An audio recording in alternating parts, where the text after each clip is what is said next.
Global পয়েন্টের পক্ষ থেকে আপনাদের সবাইকে স্বাগত।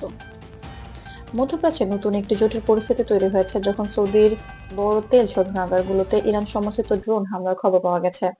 সৌদি আরবের রাষ্ট্রীয় তেল কোম্পানি আরমাকো জানিয়েছে হামলা কয়েকটি প্রক্রিয়াকরণ ইউনিটে সীমিত ছিল এবং নিরাপত্তা বাহিনী দ্রুত আগুন নিয়ন্ত্রণে এনেছে। বর্তমানে তেল উৎপাদন প্রায় স্বাভাবিক অবস্থায় ফিরে এসেছে। এই ঘটনা শুধুমাত্র সৌদি আরবকে প্রভাবিত করছে না, বরং আন্তর্জাতিক জ্বালানি বাজার এবং বৈশ্বিক অর্থনীতিতেও নতুন উদ্বেগ সৃষ্টি করেছে। বিশ্লেষকরা মনে করছেন সাময়িক উৎপাদন বিঘ্নিত হলেও মধ্যপ্রাচ্যের অবকাঠামো নিরাপত্তা ঝুঁকি আন্তর্জাতিক বাজারে তেলের দাম ওঠানামার কারণ হতে পারে। সৌদি আরবের এক কর্মকর্তা কাতার ভিত্তিক সংবাদ মাধ্যম আল জাজিরাকে জানিয়েছে যুক্তরাষ্ট্রের প্রতিরক্ষা ব্যবস্থা বর্তমানে মূলত ইসরায়েলকেই রক্ষায় ব্যস্ত। উপসাগরীয় আরব দেশগুলোর নিরাপত্তা নিয়ে ওয়াশিংটনে পর্যাপ্ত মনোযোগ নেই বলে অভিযোগ উঠেছে।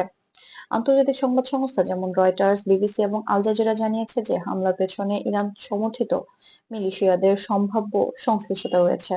তবে এই সম্পর্কিত নিশ্চিত প্রমাণ এখনো প্রকাশিত হয়নি। সৌদি সরকার এবং আন্তর্জাতিক পর্যবেক্ষকরা জানিয়েছেন যে তারা তেল অবকাঠামো নিরাপত্তা ব্যবস্থা শক্তিশালী করা হয়েছে এবং সামরিক ক্ষমতা ক্ষতি এড়ানো সম্ভব হয়েছে।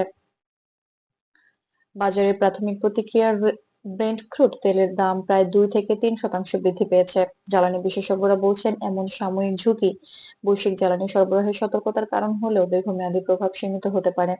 সৌদি আরবের নিরাপত্তা ব্যবস্থা এবং আন্তর্জাতিক সহযোগিতা তেলের সরবরাহ নিরাপদ রাখার জন্য গুরুত্বপূর্ণ ভূমিকা পালন করছে। হুতি বা ইরান সমর্থিত মিলিশিয়াদের পূর্বে রেড সিতে বাণিজ্যিক জাহাজ লক্ষ্য করার ঘটনা এবং আঞ্চলিক নিরাপত্তা ঝুঁকি নতুন করে মনোযোগ আকর্ষণ করছে। সৌদি সরকার এবং তার আন্তর্জাতিক অংশীদাররা নিরাপত্তা ব্যবস্থা আরো শক্তিশালী করতে উদ্যোগ নিয়েছে। বিশ্লেষকরা মনে করেন সামাজিক মাধ্যমে শেয়ার হওয়া ভিডিও এবং রিপোর্ট কখনো অতিরঞ্জিত বা অব্যবহৃত হতে পারে। তাই নির্ভরযোগ্য সংবাদ মাধ্যম এবং সরকারি সূত্র থেকে প্রাপ্ত তথ্যের উপর ভিত্তি করে পরিস্থিতি মূল্যায়ন করা জরুরি। এই ঘটনা আন্তর্জাতিক সম্প্রদায়কে স্মরণ করিয়ে দেয় যে মধ্যপ্রাচ্যের অবকাঠামো সুরক্ষা এবং শক্তি সরবরাহ স্থিতিশীল রাখা বৈশ্বিক অর্থনীতি এবং আন্তর্জাতিক বাজারের জন্য অত্যন্ত গুরুত্বপূর্ণ। যথাযথ নিরাপত্তা ব্যবস্থা গ্রহণের মাধ্যমে সম্ভাব্য ঝুঁকি মোকাবেলা করা হচ্ছে। গ্লোবাল পয়েন্টের পক্ষ থেকে আপনাদেরকে আবারও ধন্যবাদ। আপডেট থাকতে আমাদের চ্যানেলটি সাবস্ক্রাইব করে সঙ্গে থাকুন।